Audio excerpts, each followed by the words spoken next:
sport.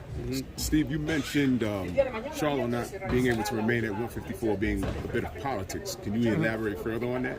Yeah, I mean, look, every situation is a little bit different, but you see situations where some guys are able to keep all their titles and fight, and they're given an exception. And this seems like a good situation for an exception. If there's ever a case for exception, is to do a fight like this. And I get it. Now, if I'm the mandatory in the WBO or anywhere else, then I clearly am going to feel different.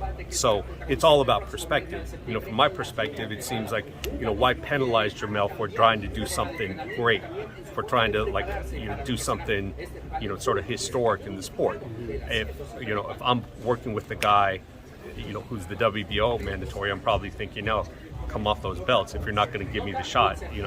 I appreciate you want to make history, but I'm not waiting another 6 or 12 months. Well, on the heels of that, what's the franchise status and where did it go? It's a good question. I read the same stuff you guys. I haven't talked to Mauricio about it. I thought I saw him say that it's probably going to be faded out, for that. So, yeah, I think it was, it's an experiment. I'm not going to criticize him. Because that was the reason why we didn't get Maul versus Canelo. Right. And, now it's going to get faded out? And that's what I heard. Look, that's what I thought I read.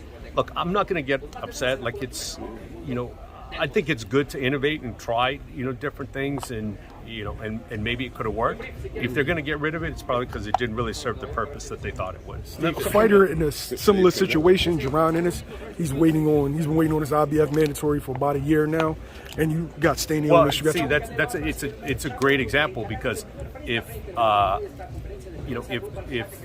Crawford is going to go up to 154, say, for a Jermell fight, or for the Spence rematch, a fighter like Jaron is going to say, hey, where's my mandatory title shot? I'm due. And he's the interim at IBF, so I see both sides of the same coin.